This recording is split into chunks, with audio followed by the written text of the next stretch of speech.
I begged my wealthy parents to help save my daughter's life, but their $250,000 wedding plans showed me that blood alone doesn't define family. I burst through the double doors of my parents' Tudor-style home, the evening air clinging to my rain-soaked hair. The chandelier light hits my face, momentarily blinding me as I stumble into their marble foyer. My swollen eyes scan the crowded room, where champagne glasses clink against the backdrop of classical music. Mom spots me first. Her smile freezes, then melts into a tight-lipped grimace as she excuses herself from a cluster of well-dressed guests. She glides toward me in her navy silk dress, pearls gleaming at her throat. "Vanessa, not now. We have guests," she hisses, her perfectly manicured hand gripping my elbow. "Blake's engagement party is not the time for whatever this is." Dad appears at her side, his jaw clenched beneath his silver beard. "Let's take this somewhere private," he mutters, steering me toward his study while glancing over his shoulder at the curious onlookers. The heavy oak door closes behind us with a solid thud. I stand trembling on the Persian rug, water dripping from my coat onto the polished floor. Mom's eyes follow each droplet as if I'm soiling a museum. "Zoe collapsed at school today," I say, my voice breaking. "They rushed her to Portland Memorial." Dad shifts his weight. "Is she all right?" "No."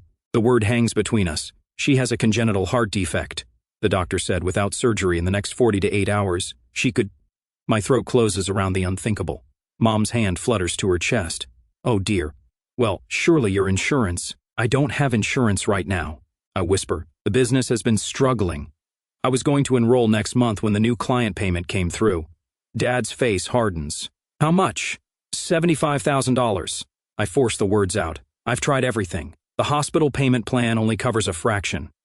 The bank won't approve an emergency loan without collateral." I sink to my knees, something I swore I'd never do in front of them again. I've never asked for anything. Not when Mark lost his job. Not when the roof leaked. Not when I needed startup funds. My hands shake as I reach for Mom's perfectly pressed slacks. "Please help save her. She's your granddaughter." Dad's eyes dart toward Mom. A silent conversation passes between them, one I've witnessed my entire life but never been part of. Mom sighs, her shoulders dropping slightly. "We simply can't, Vanessa. Blake's wedding is in 3 months. We've already committed to covering the costs. What costs could possibly—" "Always trying to steal my spotlight, sis." Blake's voice cuts through the room as he leans against the doorframe, a champagne flute dangling between his fingers. His fiancée, Lauren, hovers behind him, her diamond ring catching the light. "Not now, Blake," I start, but Dad interrupts. "We've already put down $250,000 for the venue, catering and honeymoon package," he explains, as if discussing a reasonable business investment. "Non-refundable deposits." My mind flashes to the hospital room I left just an hour ago. Zoe's small body swallowed by white sheets, the oxygen mask fogging with each labored breath, the crayon drawing clutched in her hand, stick figures labeled Mommy, Daddy, me, Grandma, and Grandpa. Dr. Levine's compassionate but firm deadline: "We need payment confirmation by tomorrow afternoon to schedule the surgery." I stare at them, these strangers wearing my parents' faces. Dad checks his watch. Through the door, laughter rises from the party. "Maybe you should have planned better," Mom whispers, adjusting her bracelet, a family heirloom she promised would be mine someday. "There are consequences to poor financial decisions, Vanessa." I rise slowly, something hardening inside me with each passing second. The desperation that carried me here transforms into something colder, sharper. "My daughter might die, and you're worried about a party?" My voice doesn't sound like my own anymore. Blake snorts, swirling his champagne. Always so dramatic.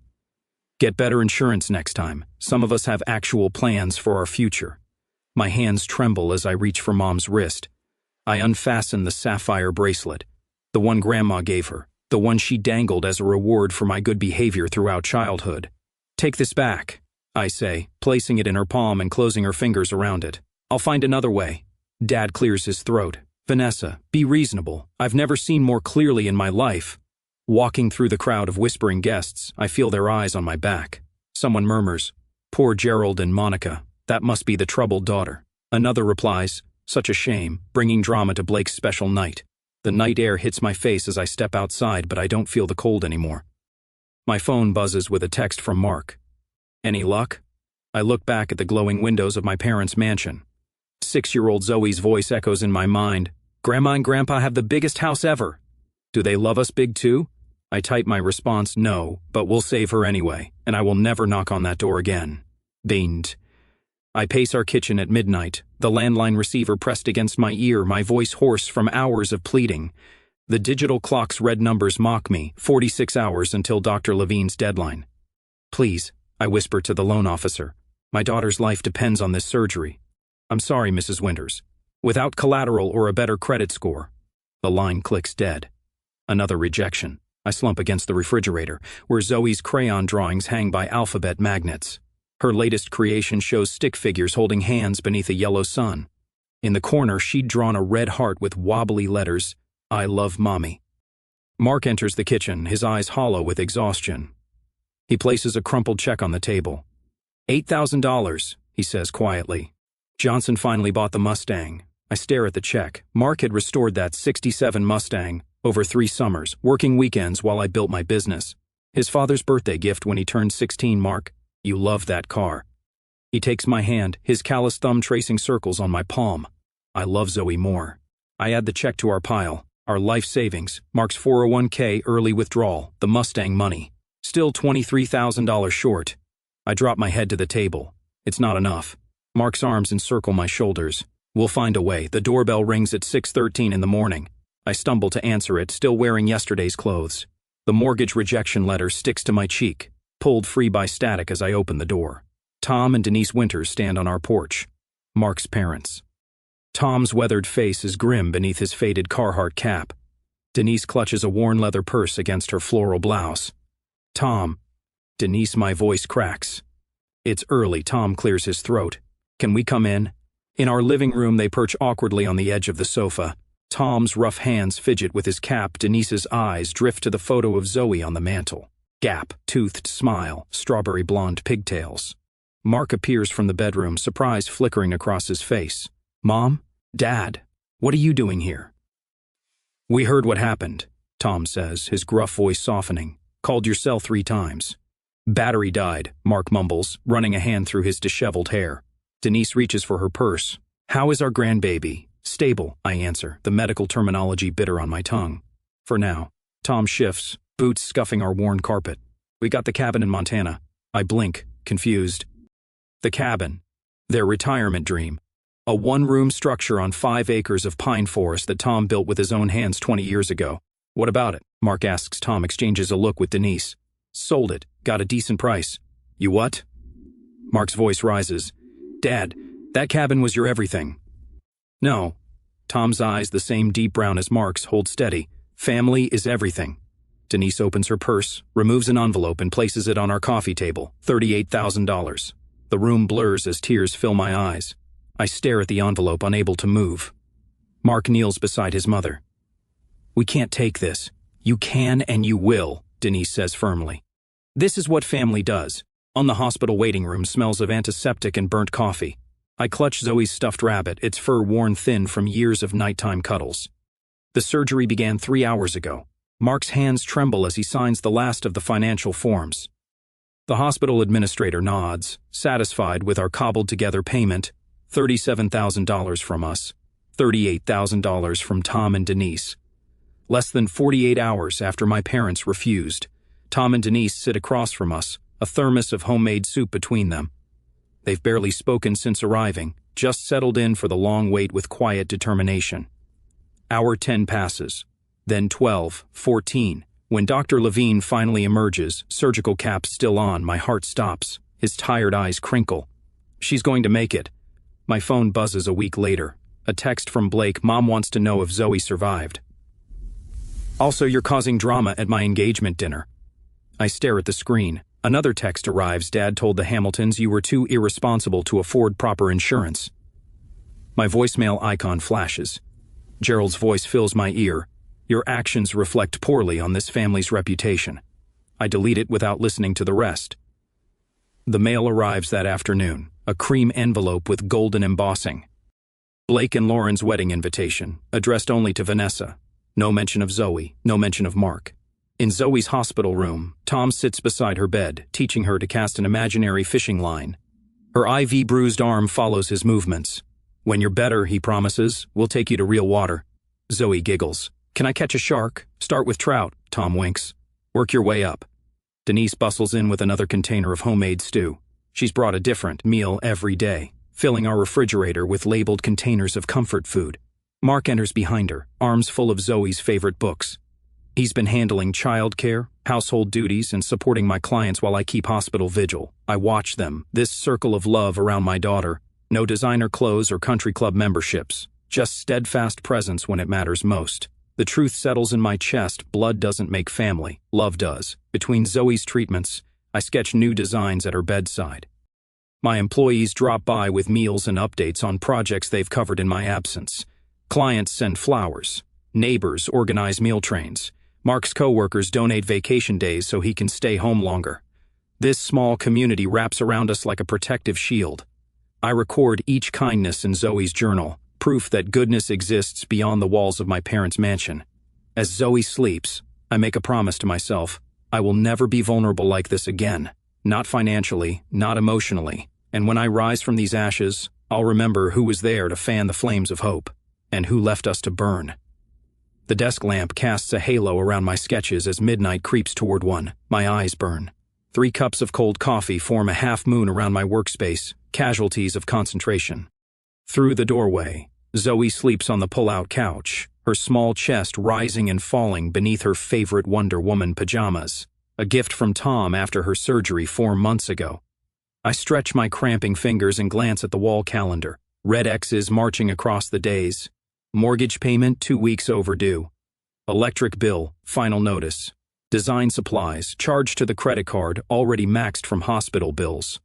But we're still here, still fighting. The scar on Zoe's chest has faded from angry red to pale pink. Her laughter fills our apartment again. The nightmares about beeping monitors and oxygen masks have mostly stopped. For her, anyway. On the drafting table, my designs for the Westbrook hotels pitch swim before my tired eyes. Local boutique chain, 7 locations, complete interior redesign. Budget, $1.8 million. Competition, 3 established firms with impressive portfolios and actual offices, not kitchen tables doubling as workspaces. My phone buzzes. Mark's text reads, "Don't stay up all night. They'd be crazy not to pick you." I almost believe him. "You look like you need this more than me," Denise says, pressing a travel mug of coffee into my hands the next morning. She and Tom arrived at dawn, ready for grandparent duty while I prepare for the biggest pitch of my career. Tom's already on the floor with Zoe, helping her build a fort from couch cushions. His arthritis must be screaming, but he'd never say a word. "What if I blow this?" I whisper to Denise, my voice catching. Her weathered hands frame my face. "Then you'll find another opportunity, but you won't blow it." She straightens my blazer collar. "You remind me of the dogwood outside our first house. Storm knocked it sideways, but it grew back stronger. Different angle, but even more beautiful." Tom looks up from the fort. "Knock 'em dead, kiddo." Zoe races over, wrapping herself around my legs. "Make pretty buildings, Mommy." I drop to one knee, holding her small shoulders. "I'll be back before dinner. Grandpa's making his famous sketty," she says with solemn importance. I kiss her forehead, breathe in her little girl scent of strawberry shampoo and Play-Doh, and stand to face the day. The Westbrook Hotel's conference room intimidates with its wall of windows overlooking downtown Portland. 5 executives, in tailored suits, examine my modest portfolio while I set up my presentation. My hands tremble slightly as I arrange material samples on the gleaming table. "Miss Winters," the CEO begins, "your firm is considerably smaller than the others we're considering." He glances at my proposal. "In fact, I'm not seeing evidence of a firm at all. Just you?" The room chills by 10 degrees. I force myself to meet his eyes. "Currently, yes, but that's about to change." A skeptical silence settles over the room. I take a deep breath and begin. "Hotels aren't just places to sleep," I say, unveiling my concept boards. "They're where people shelter during life's biggest moments. The first night of honeymoons, family reunions, business triumphs, sometimes even grief." The marketing director's phone vibrates. She glances at it, dismisses the notification. I continue despite the sinking feeling in my stomach. The difference between a forgettable stay and a memorable one isn't thread count or lobby size. It's whether a space feels like it was created for humans or for photographs. I reveal my designs room by room, spaces with secret reading nooks, family suites with thoughtful touches for kids, business rooms with adjustable lighting that combats time zone fatigue. The financial officer checks his watch. Time for my final play.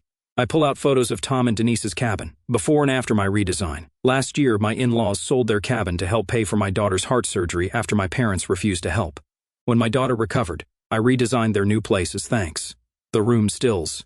Even the financial officer looks up. I didn't just replace what they lost. I built what they deserved. A space that honors who they are.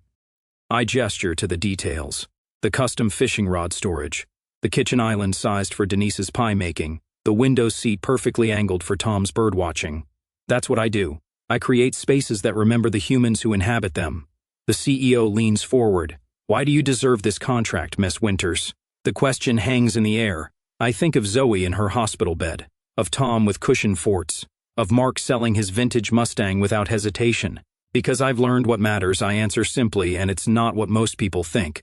The notification chimes while I'm washing dinner dishes 3 days later. Mark stops mid-sentence, watching my face as I check my phone. Westbrook Hotels is pleased to inform you. Accepted your proposal. Contract delivery tomorrow. $1.8 million initial phase.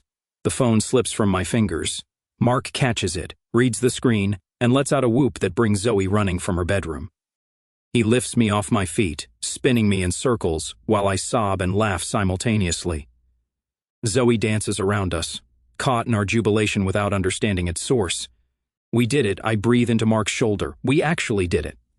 6 months later, I stand in the doorway of my actual office, not a corner of the living room, not borrowed desk in someone else's building.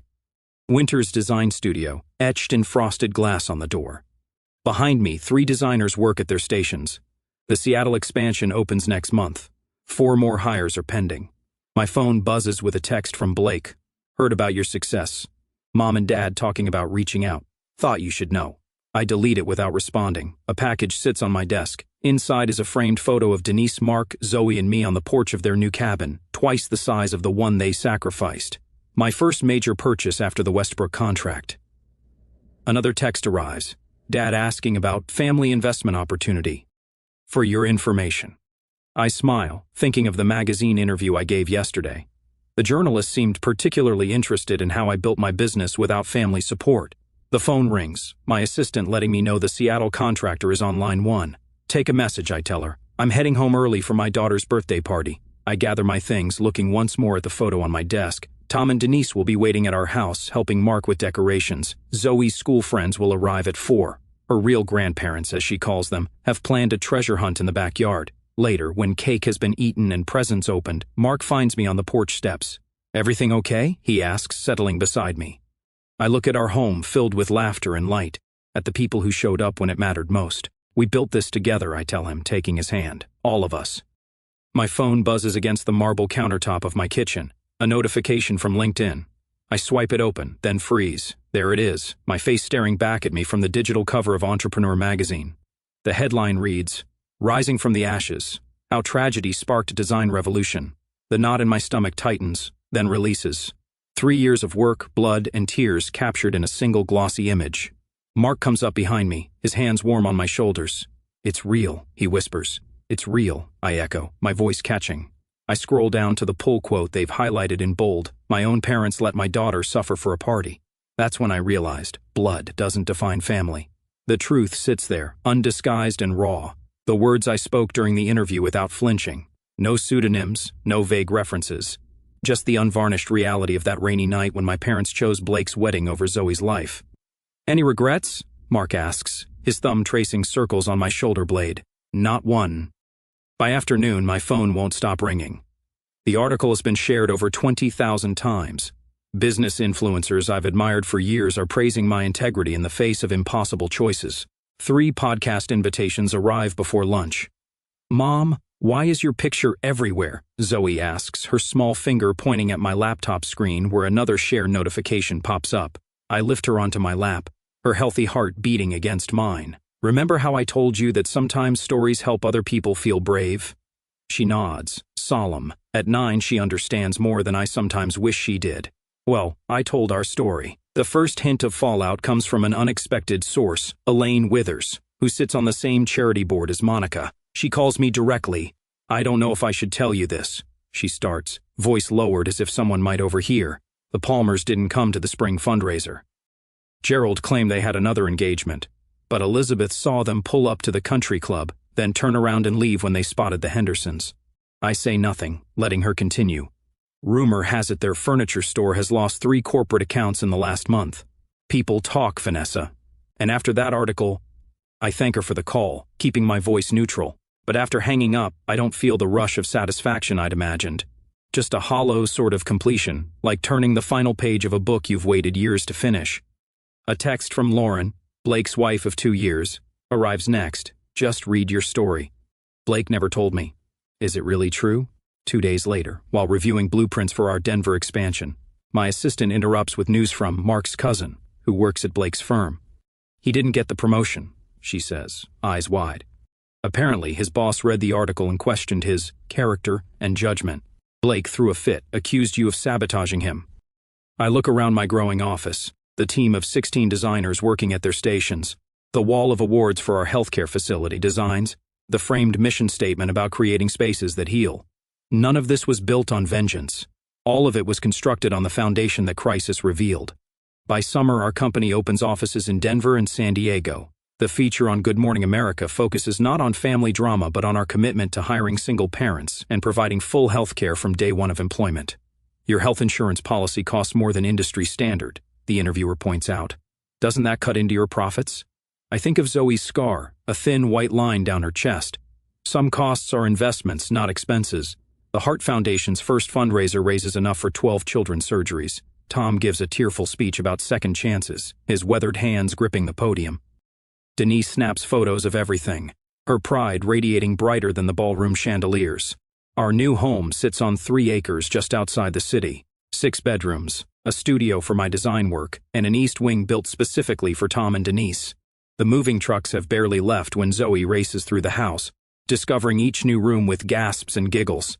I get to see Grandma and Grandpa every day, she shouts, running back to hug Tom's legs as he arranges books on a shelf. Mark watches from the doorway, arms crossed, eyes soft. Later, he finds me on the back porch and hands me a glass of wine. You built this, he says simply. We built it, I correct him, leaning into his solid presence. The news about Blake arrives through Lauren herself, standing at my office door without an appointment. I filed for divorce yesterday, she states, twisting the diamond ring on her finger. After I read your article, I started seeing things differently. The way he talked about his colleagues, his contempt for anyone struggling. Then I found messages to a waitress. She shakes her head.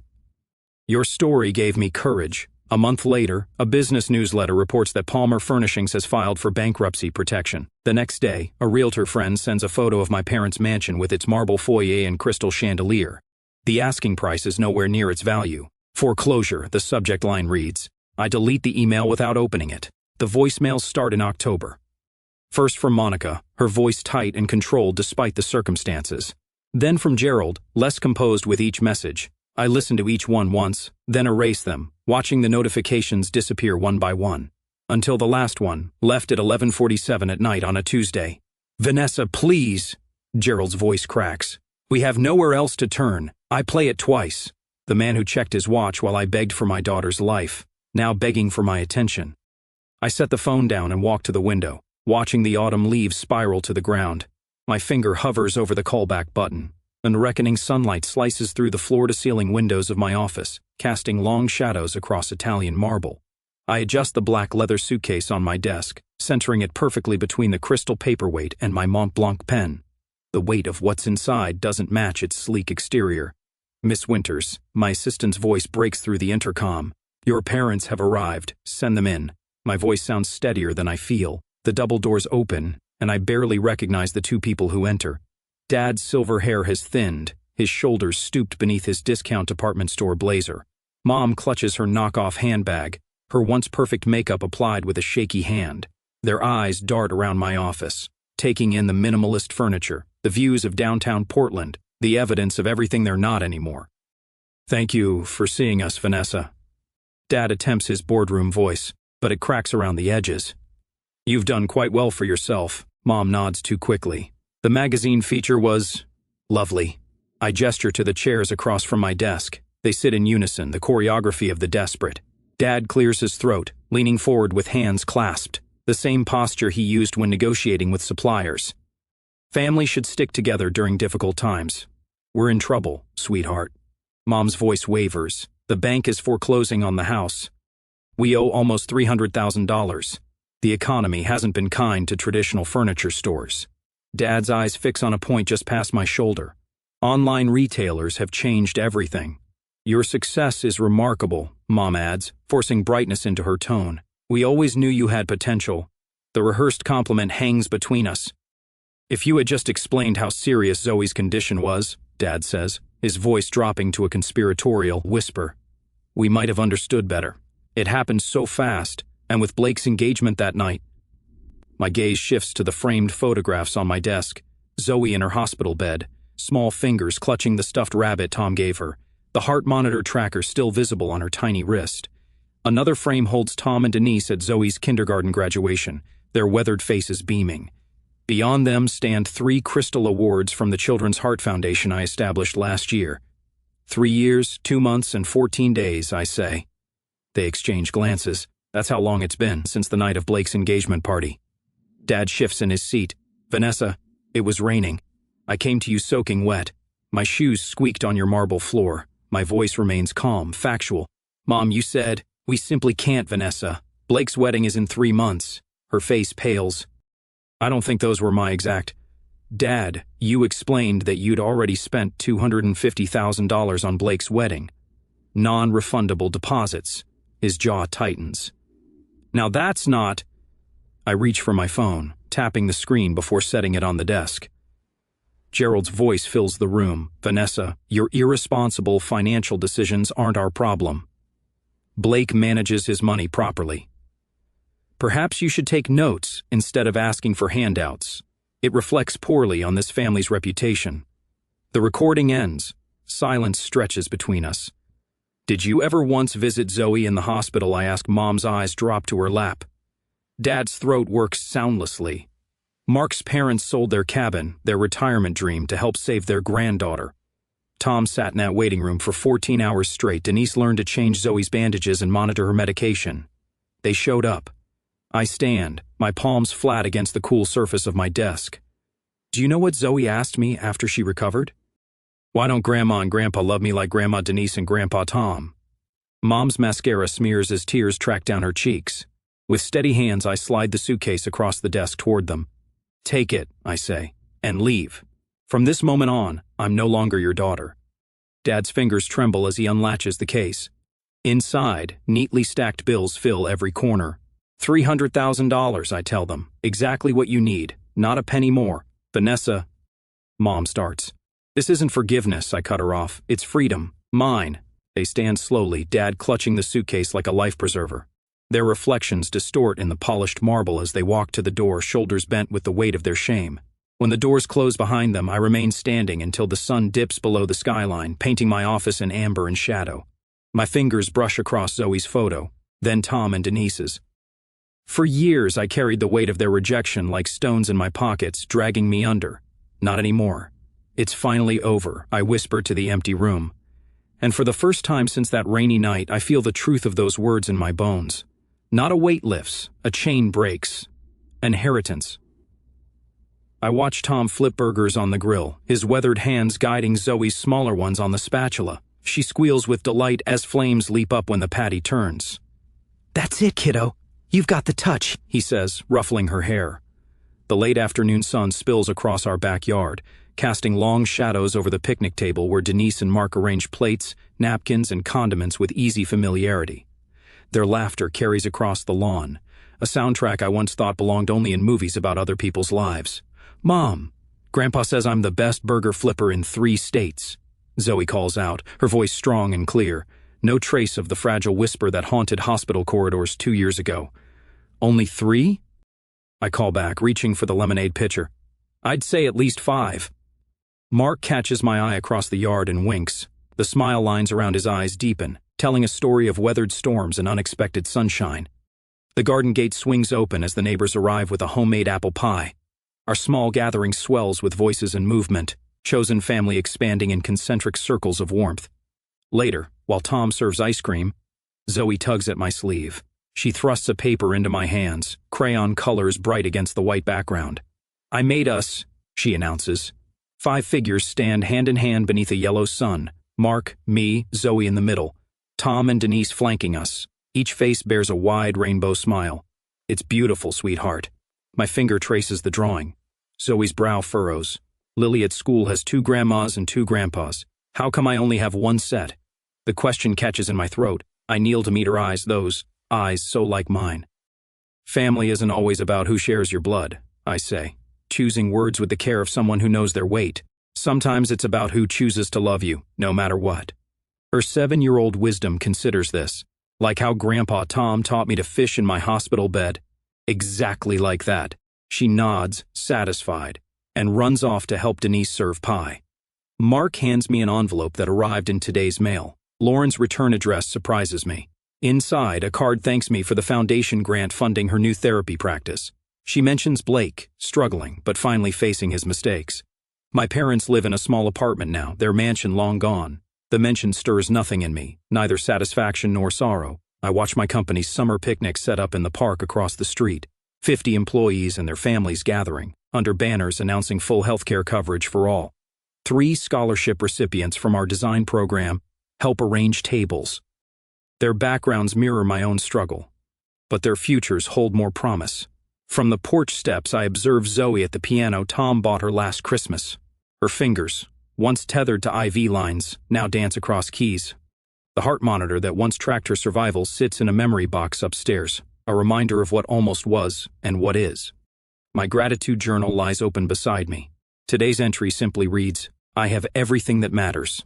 Golden light bathes all of us as the sun begins its descent. Not the cold gleam of wealth, but the warm glow of enoughness. I once thought revenge would feel like victory, the moment my parents realized what they'd lost. But true peace came from building something meaningful instead of destroying what hurt me. The greatest revenge wasn't in their downfall, but in creating happiness they couldn't touch. My gaze sweeps over our mismatched, perfectly complete circle. Family isn't who owes you, it's who shows up.